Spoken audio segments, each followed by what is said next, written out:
सुशांत सिंह राजपूत के मामले में ईडी ने कल रिया चक्रवर्ती से लंबी पूछताछ की। रिया के साथ उनके भाई शौविक समेत 4 लोगों से ईडी ने सवाल जवाब किए। रिया से करीब 8.5 घंटे तक ईडी के अधिकारियों ने सवाल जवाब पूछे।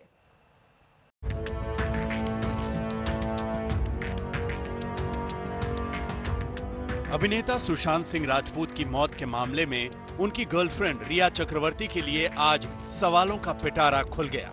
लाख ना नुकर के बावजूद रिया को मुंबई में ईडी के दफ्तर में हाजिरी देनी पड़ी।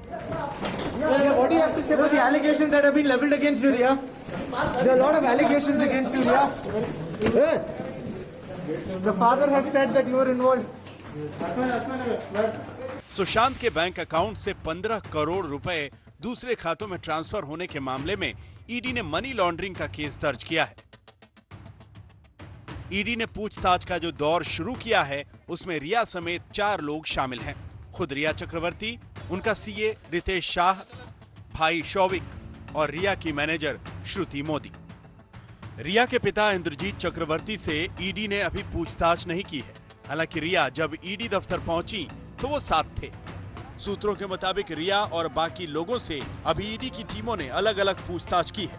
ईडी अपनी पूछताछ में जिन सवालों के जवाब तलाश रही है, सूत्रों के मुताबिक उनमें ये सवाल शामिल है कि क्या रिया ने सुशांत सिंह राजपूत के अकाउंट से 15 करोड़ रुपए निकाले? पिछले 3 साल में रिया की कमाई कितनी रही है? रिया की चल अचल संपत्ति कितनी? बैंक लेन देन का ब्यौरा क्या है? ईडी ने उन फर्म्स का ब्यौरा भी मांगा है जिसमें वो किसी पद पर है। ईडी ने रिया से उन 3 फर्म्स के बारे में सवाल पूछे हैं जिनमें वो खुद, उनका भाई शौविक और अभिनेता सुशांत हिस्सेदार थे। ईडी सूत्रों की माने तो रिया से उनकी 2 प्रॉपर्टीज जो कि खार मुंबई और नवी मुंबई में स्थित है उसके बारे में पूछताछ की जा रही है। उनके इमूवेबल प्रॉपर्टीज, मूवेबल प्रॉपर्टीज के बारे में पूछताछ की जा रही है। उनके बैंक अकाउंट्स के बारे में, उनके इनकम सोर्स के बारे में पूछताछ की जा रही है। एनफोर्समेंट डायरेक्टरेट ये पता लगाने की कोशिश कर रही है कि जो 15 करोड़ रुपए गबन करने का आरोप लगा है इसमें कितनी सच्चाई है और अगर सच्चाई है तो ये पैसे कहां पर गए।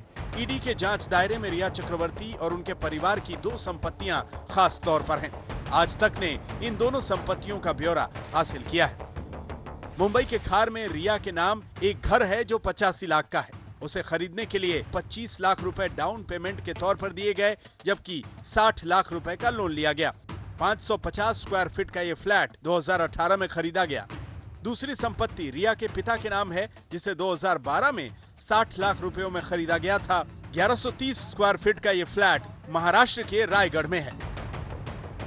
वैसे जब ये संपत्तियां ईडी के स्कैनर पर हैं, तो इस बीच आज तक को रिया के 3 साल के आयकर रिटर्न का पता चला है कि बीते 3 साल में उसकी कमाई 10 लाख सालाना से लेकर 14 लाख रुपए सालाना तक रही। आज तक के पास रिया की कमाई की वो ऑडिट रिपोर्ट है जिसे ईडी को सौंपा गया है। 2016-17 में उसकी कुल कमाई 29,25,584 रुपए थी और मुनाफा 9,44,398 रुपए हुआ। 2017-18 में उसकी कुल कमाई 45,47,000 रुपए थी और मुनाफा 12,55,304 रुपए हुआ। 2018-19 में उसकी कुल कमाई 58,35,480 रुपए थी और मुनाफा 11,50,099 रुपए हुआ।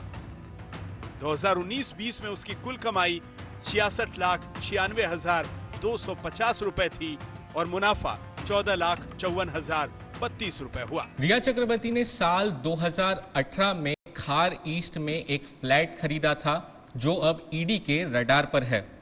वो फ्लैट एक अंडर कंस्ट्रक्शन बिल्डिंग में उन्होंने लिया था जिसकी 45% पेमेंट वो कर चुकी है। इस वक्त हम उसी प्रोजेक्ट में मौजूद है।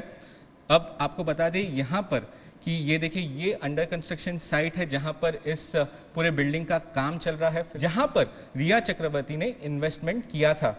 रिया की कमाई और उसके खर्चों से कनेक्शन ढूंढकर जांच का सिरा तलाश रही ईडी की निगाह में वो फर्म्स खास तौर पर हैं जिसमें सुशांत के साथ वो पार्टनरशिप में थी।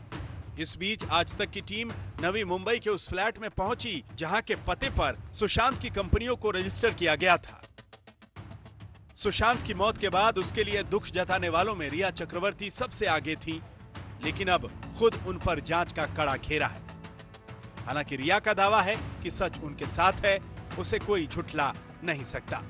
दिल्ली से मुनीश पांडे, मुंबई से तनुश्री और दिव्येश के साथ साहिल जोशी, आज तक।